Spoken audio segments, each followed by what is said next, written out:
लेकरं बाळ आम्ही कामं कष्ट करून लेकरं बाळ आमची कामं करते, हाताखाली काम करू लागते. लेकरं आहे बायको वडील बाप सगळ्यांनी कष्ट केलेलं आज मातीमोल झालं. पावसाने सगळं नेलं आमचं, आज काही ठुलं नाही आम्हाला. अशावर आम्ही लई स्वप्न पाहितली होती, पण काही नाही झालं.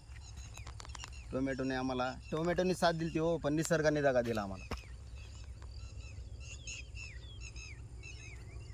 हातात घेतलं की चिंता होते, काय राहिले ह्याच्यामध्ये? कसलाच नाही. कसलं टोमॅटो हे सडलं पार हो काय पावसाने, हे का काय राहिलं ह्याच्यात? हाताला असं हे होते, असं वास सुटला त्याचा. आज गोळा करायला सुद्धा माणसं येणार. स्वतः मारले नवरा बायकोला आम्हाला गोळा करावं लागतं. इतकी बिकट परिस्थिती झाली शेतकऱ्याची, अवघड झाली.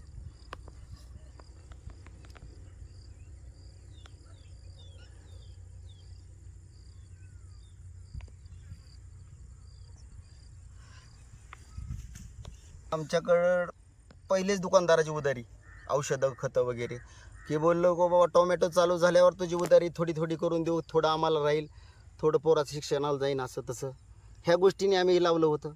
आता तो उधार देतोय, त्याच्या हातपाय पडावं लागेल. दुसरा प्लॉट तयार करायला परत 80-90 हजार रुपये खर्च. करायचं तरी कसं? केल्यावर ते परत उत्पन्न भाव राहतोय नाही राहतोय. आज आमच्या नशिबाने भाव आला होता आम्हाला, थोडाफार का व्हायना. 100, 200, 300 रुपयाला कॅरेट चाललं होतं. पण आज काय नाही, अक्षरशः माती झाली आमच्या मालाची. सगळा सडा झाला, वास सुटला सगळा वावरात. अवघड झाले आमचं. कारण आमच्या ह्या सगळे नाही, पण आम्हाला निदान ह्याचा खर्च निदान आम्हाला 1 लाख, 1.25 लाख, 1.5 लाख काय तुम्हाला आर्थिक मदत होईल तेवढी करावी.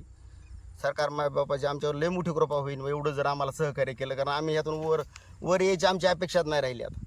कारण आम्हाला 1.5 आणि 2 हात मजुरी मुस्तेरी का आम्हाला 500-600 रुपये रोज आहे. त्यातून आम्ही थोडं वाचून हे काम केलं, तर प्लॉट लावला होता. ह्याची आशा होती, ह्यातून गेलं. आता आमचं काही नाही आलं तर ठीक आहे, नाही तर आमच्यावर उपासमारीचीच वेळ आहे, बाकी काही नाही. सुद्धा द्यायला तयार नाही कुणी आज शेतकऱ्यांना.